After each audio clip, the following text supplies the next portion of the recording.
yang lagi melanda dunia sekarang ini. Di Amerika Serikat lagi diuji obat anti Ebola yang kita sebut dengan remdesivir. Remdesivir ini sebelumnya digunakan untuk sebagai antivirus penyakit Ebola. Tetapi dia mempunyai kesamaan-kesamaan yang sistematik untuk mengobati penyakit coronavirus COVID-19. Nah, landasannya adalah karena remdesivir ini memiliki suatu rantai protein yang mempunyai ikatan kerja dengan yang disebut dengan RNA polymerase chain reaction. Apa itu?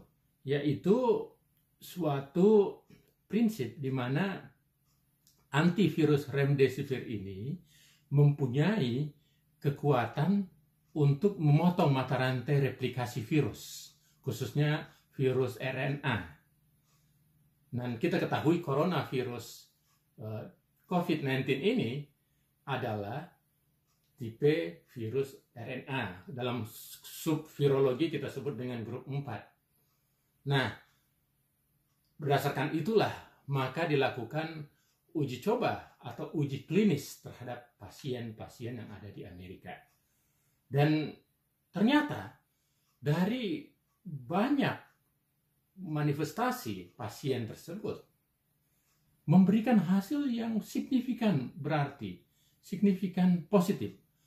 Efek yang dilihat adalah bahwa pasien yang mengalami pneumonia akibat COVID-19, yang paru-parunya mengalami masalah, sesak napas, kemudian sistem peredaran darahnya juga bermasalah, ternyata dengan memberikan remdesivir ini terhadap pasien, pemberiannya secara intravena pada pasien-pasien yang ada rumah sakit yang dilakukan di New York Hospital dan di beberapa tempat di Amerika yang pasiennya kurang hampir sampai detik ini sudah hampir 6.000 pasien yang diuji coba.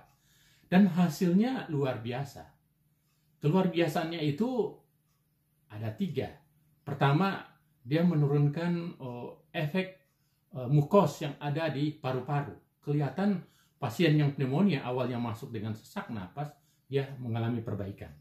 Yang kedua, perbaikan klinisnya, demam dan sebagainya menurun. Dan yang paling bagus juga kita lihat dalam hal pada saat pemeriksaan apa yang kita sebut dengan pemeriksaan darah lengkapnya, dia mengalami perbaikan.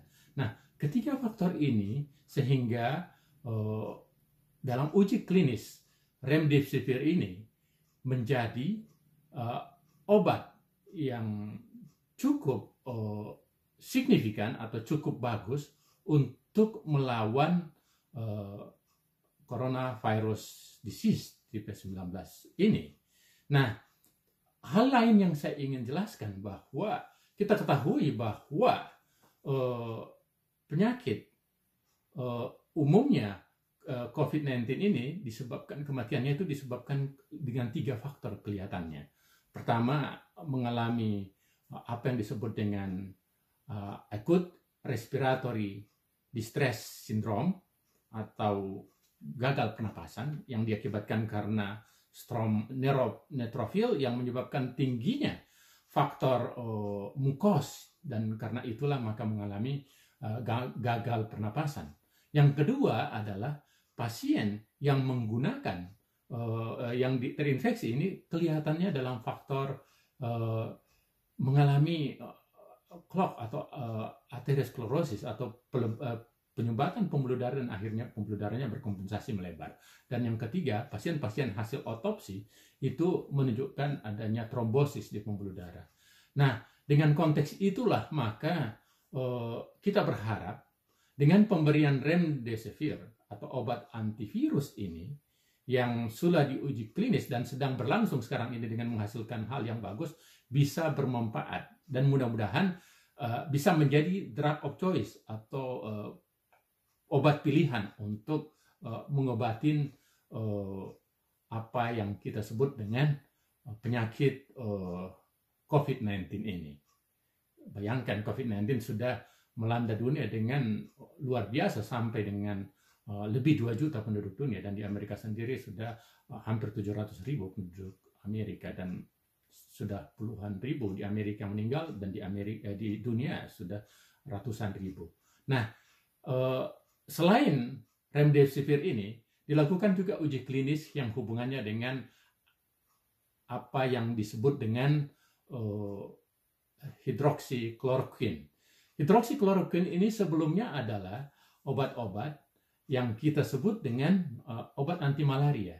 Obat anti malaria itu reseptor kerjanya adalah, ini sebetulnya obat untuk menghindari atau melawan efek malaria. Tapi kan malaria dengan virus berbeda.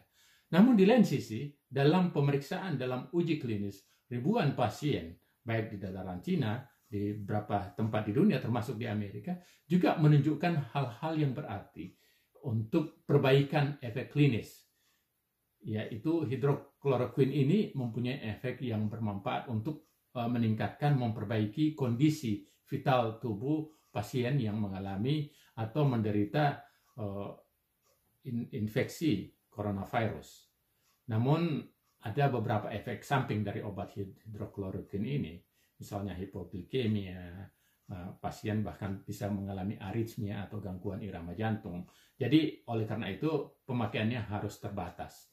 Nah, apa yang saya ingin sampaikan dari 2 contoh uji klinis yang dilakukan di Amerika dan di beberapa tempat di dunia ini, bahwa untuk melawan COVID-19 ini, bukan hanya kita bisa menemukan obat baru, apalagi vaksin sekarang juga lagi dilakukan berbagai uji klinis untuk vaksinasi, tetapi yang paling penting dilihat bahwa sebetulnya banyak potensi untuk mendapatkan obat-obat baru dari obat sebelumnya.